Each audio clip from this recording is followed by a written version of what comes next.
Bonjour et bienvenue à cette nouvelle vidéo consacrée à Francis Ngannou.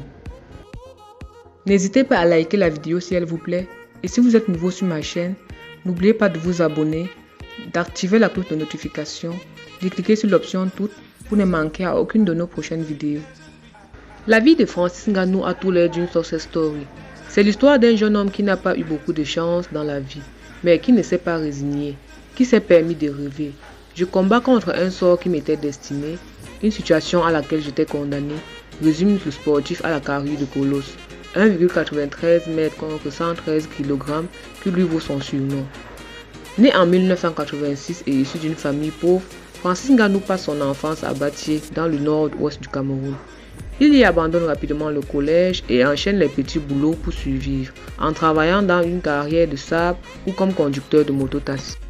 Jeune mais déjà physique, il découvre rapidement les sports de combat bien qu'il ne s'entraîne que sporadiquement.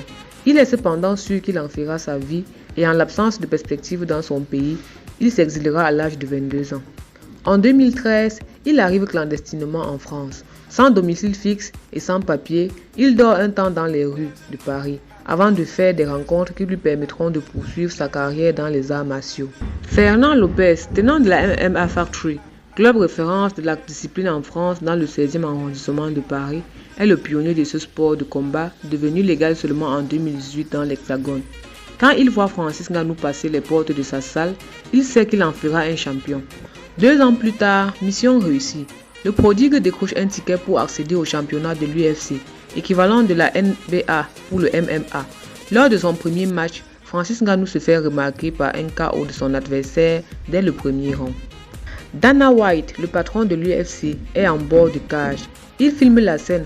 Abasourdi, il publie sur les réseaux sociaux la performance de Ngannou, annonçant l'arrivée prometteuse du nouveau talent camerounais dans le championnat. En mars 2018, le Camerounais dispute le match le plus important de sa courte carrière. C'est lui qui le fera accéder au titre des poids lourds de la Ligue américaine d'arts martiaux mixtes. Stipe Miocic, l'américain tenant le titre, combat cependant férocement.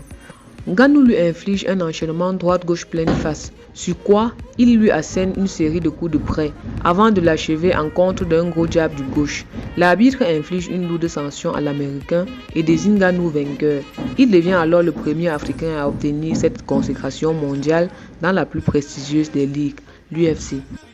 La superpuissance du combattant camerounais semble le rendre invincible. Seulement 3 défaites à son compteur. Selon les scientifiques de l'UFC, sa force équivaut à l'impact d'une voiture familiale classique lancée à pleine vitesse, type Ford Escort. Difficile de répondre à ça, en effet.